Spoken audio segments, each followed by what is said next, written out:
All right, we're back again for another video about limits and all the cool things that we can do with these things. So I've got a list of topics I've been going through, creating this playlist that I'll link that down below in the description. But today we're going to talk about calculating limits, specifically some special ones called indeterminate form limits. Those are the ones that you can't just substitute in. But there's lots of other topics you can see there. I tutor a lot of students and they're always having troubles with limits. So I thought I'd put together this full series of videos, and it'll always be there for any of my students or students like you to be out there working on. So hopefully you find this helpful. Okay, so let's scroll down here and start to remind ourselves how we can do real simple limits is with substitution. So if you can plug in the value, if you can substitute the value in, you are in great shape. You just go ahead and do that. 5 minus -4. This function appears to be approaching -11. So you go to the graph and check that. But I have a feeling it is approaching -11 at x equals -4. Now, what is this indeterminate form? So I want you to look at this problem right here. Why can't we plug 1 in there? What happens when you plug 1 in? Well, on the bottom, you get 1 minus 1. That's 0. You're not allowed to divide by 0. But also, plug it in the top. What do you get up there? 1 plus 1 minus 2. We get 0 over 0. This is one of the many indeterminate forms. Infinity over infinity is another one that you'll be looking at in calculus. Now today we're just going to stick to the 0 over 0 situation. Here's the thing, is that the function might be approaching something. It might have an open circle there.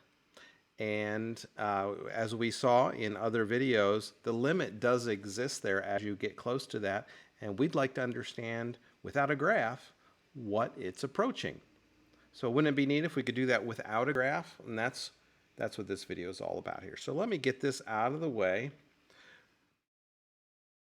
All you do, folks, are some algebra tricks. So I put together quite a few of these because there are lots of different tricks. So just by watching this first one, you're not going to have all the tricks up your sleeve. So make sure you watch the entire video here to see all the different things we do. What do you notice algebraically we could do on this?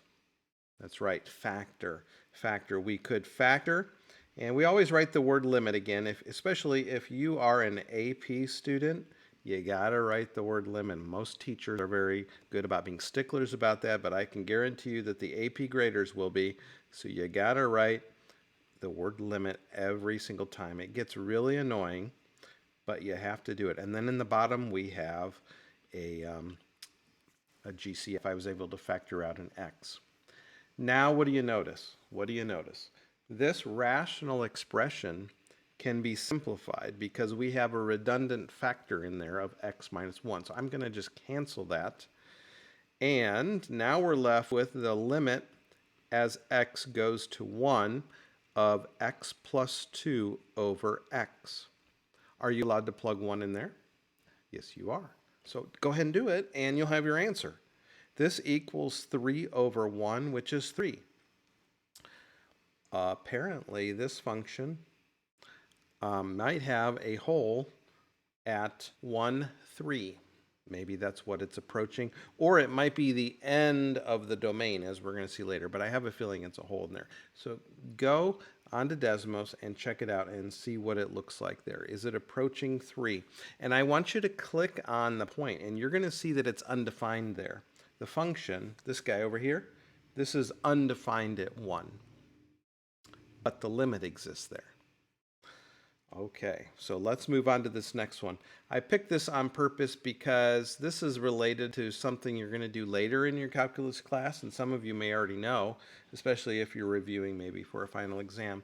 This has to do with that definition of derivative, those that remember or have already seen this later in the course. But let's do the algebraic simplification because we will have to do this many times over when we're learning about derivatives, which will be the next chapter for you in your calculus class. So we need to multiply this out and then distribute the 3 and just see if maybe something happens. Because as it stands right now, I guess I should point out, if you plug 0 in there, you get 0 on the bottom, and you'll also get 0 on the top. So we have our indeterminate form once again, and we have to do some algebra magic here. So this is going to be the limit as h goes to 0. H stands for a really small increment. We use the letter h for a specific reason in calculus, so that it's a tiny little increment. We're shrinking that down to 0 is the idea here. So let's FOIL that out. Remember, it's a FOIL question, so we do get a middle term. We get 16 minus 8h plus h squared minus 48. I have so many videos on foiling and factoring, so check my channel out if you're having troubles with any of that. All right, now we distribute. Again, you got to write the word limit. Don't get lazy. I know it's annoying. I'm with you. 48 minus 24h plus 3h squared minus 48 all over h. You're wondering, where is this going? But then you spot it. You see it? 48 and negative 48 will cancel. And on these questions, if they're set up right, that'll always happen. The two constants will add up to 0. And now we're left with this stuff right in here. Is there any factoring that can happen there? I see we can factor a 3 and an h out of the top. So I'm going to take a 3 and an h out of the top. And that leaves me with negative 8 plus h all over h. We can then, oops, see, I made the card. You're screaming at your screen, I bet. I forgot to write the word limit. H goes to 0. All right, so the h's cancel.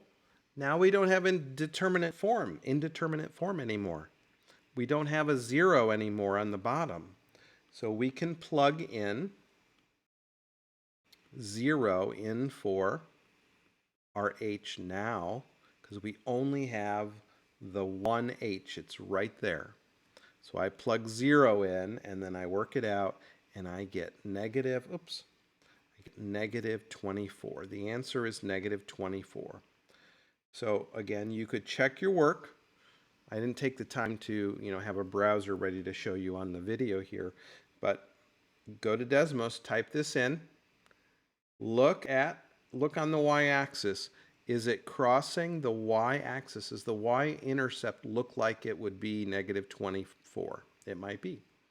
I think it would be, in fact. All right. Okay, so that's another trick, is sometimes you have to multiply it out, FOIL or whatever, and just watch some things add up to 0, and then you can factor, cancel. All right, so that's another trick up your sleeve. Now this one is quite a bit different. Quite a bit different. So if we plug 4 in the denominator, we get 0. So the bottom 0, and if you plug 4 in the top, you get 4 minus radical 16. 4 minus 4, that's indeterminate form. All right, so there are some ways to deal with this. So what I'm going to do is, and by the way, there's no problem plugging that 4 into that radical. It doesn't make it negative or anything like that. So we should probably check that, make sure 4 is even part of the domain. Because if it wasn't part of the domain, we would just say does not exist. But it does exist here. So let's continue on. What we're going to do is actually use what we call the conjugate. And typically you want to use the conjugate of whatever has a radical in it, or the denominator if it has a radical in it. So it takes a little bit of experience, which is why I've got lots of different examples queued up for you. So we're going to multiply the top and bottom by t plus radical 3t plus 4. That's called the conjugate. I'm multiplying by the conjugate over itself. It's got to be over itself, folks, because you can't do anything other than the number 1. You got to multiply by the number 1 so that you don't mess it up. So you don't actually change the function, is my point. Okay, so on the top, that is a FOIL situation. First, outside, inside, last. But notice it's a difference of squares, which is what the conjugate does for us. So there is no middle term. So we get the limit. Notice I have to write that again as t. Instead of x, it's t this time. T goes to 4 because often in calculus we deal with time. So I wanted to put one of these in. So t squared minus the quantity 3t plus 4 all over. And then on the bottom, I'm actually going to leave it like it is. I'm not going to multiply it out. You're going to see why here in a second. Because this would be a mess if I multiplied it out. And it's totally not necessary. Okay. All right, so now what do we do? Well, on the top, it is t squared minus 3t minus 4 all over 4 minus t, t plus radical 3t plus 4. All right, looks like we got a little bit of more room here on the right. I can keep writing. By the way, I forgot to say that this PDF is posted on my website, so I linked to that PDF in the description down below. So if hopefully you're taking notes and you got the PDF, you can just grab it and import it into your iPad or print it out. Now notice we can reverse FOIL now the top. We can reverse FOIL the top. This becomes t minus 4 and t plus 1 on the top, all over. Now, before I rewrite this whole thing, do you notice anything? Look at the bottom, look at the top. This is very similar to that, just the signs are opposite. They're very close. So what can we do? We can factor out a minus sign on this. So it becomes negative 1 t minus 4.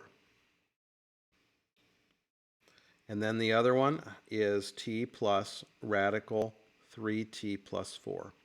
Now we're getting close. We're getting somewhere because we can't plug 4 in there because it causes 0. But now that we've got it there and it matches the factor on the top, we can cancel them.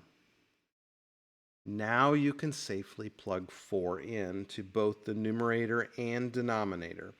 The limit as t goes to 4 on t plus 1 all over negative square root of t plus, oops, not square root of, parenthesis, t plus radical 3t plus 4 is 5 over negative parenthesis 5 plus, looks like it's the square root of 19. All right, did I do that right? 4, no I did not, because it's not, we're not going to 4, we're going to, I'm sorry, we're not going to 5, we're going to 4. So the bottom would be negative 4, there we go, plus the square root of 16. That's 4. This is going to become negative 5/8. That's the right answer. I remember that being the right answer when I reviewed this earlier today. Okay, so that's an example of some of the crazy algebra magic you got to work. And it all stemmed from using the conjugate to eliminate the radical in the numerator. You see how there's no more radical in the numerator? It's because the conjugate did that. And then we have our fingers crossed that there's going to be some factoring that will hopefully cancel the little problem child, this factor down here that was creating our divide by 0. So that's the strategy there. All right, we got more. We got more, and I'm going to show you the graph on this one after we do it. So I did want to make a connection to the graph just so you don't forget what a limit is and how to check it on the graph. All right, so you see a radical this time. This time it's in the denominator, and I said if there's a radical in the top and bottom, focus on the denominator would be my suggestion. So we're going to use the conjugate again. So the conjugate's going to be 1 plus radical x minus 2 over itself. Okay.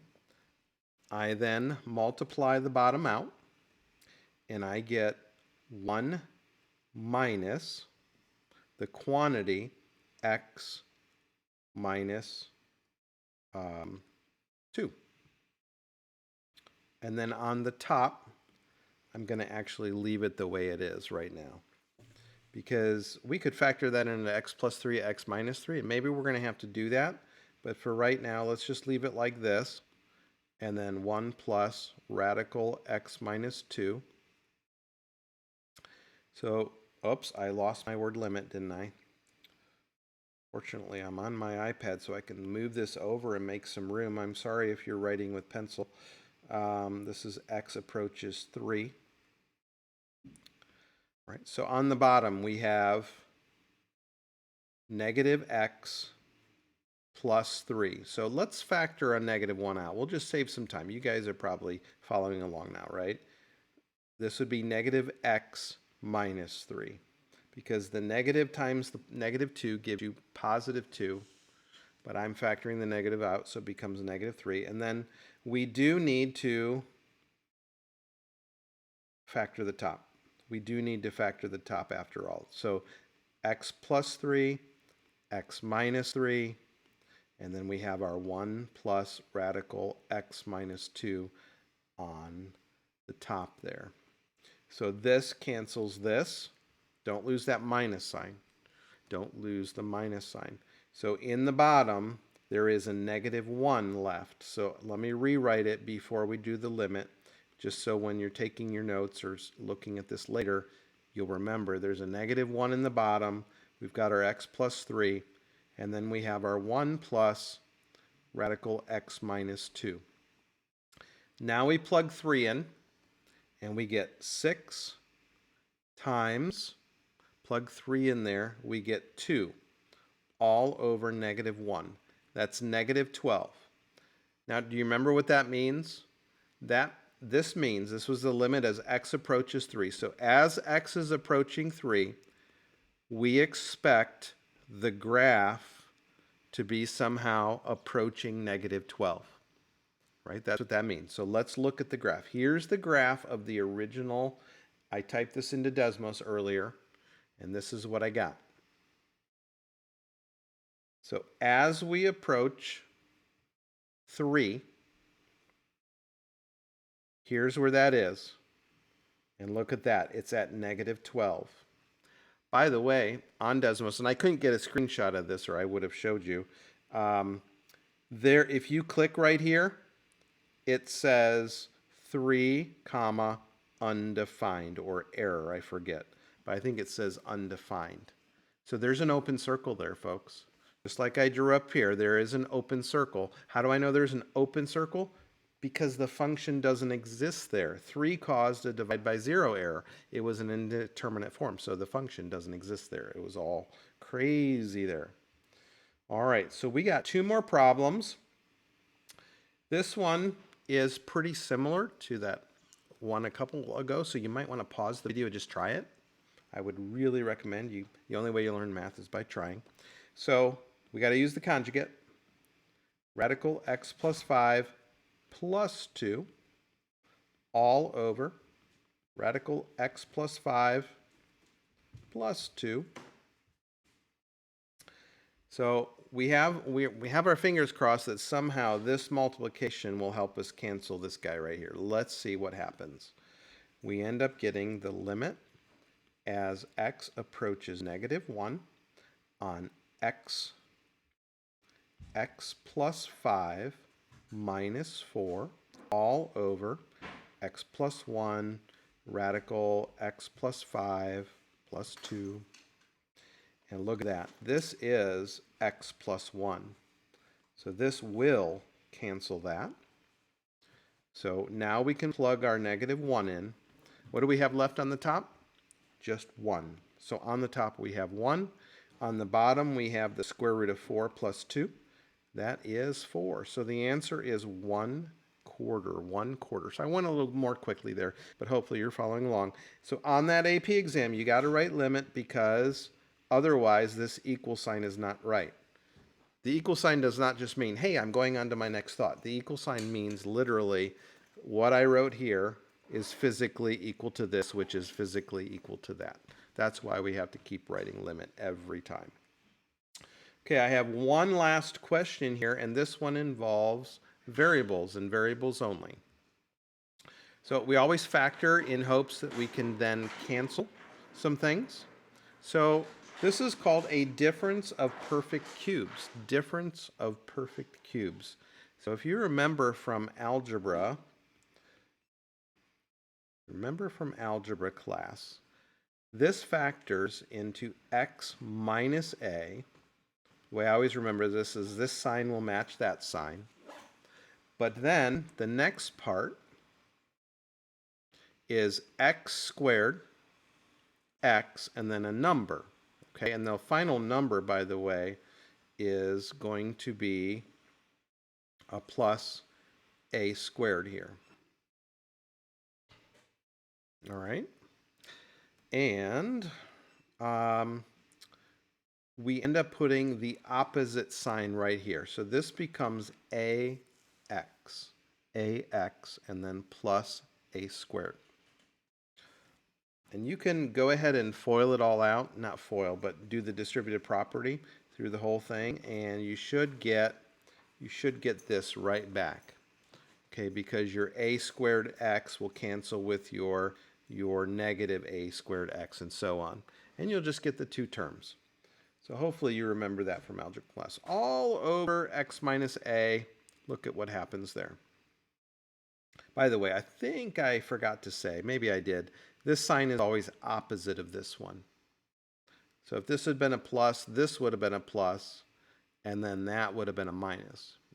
Just FYI, as far as trying to memorize this kind of stuff. All right, now we can plug a in.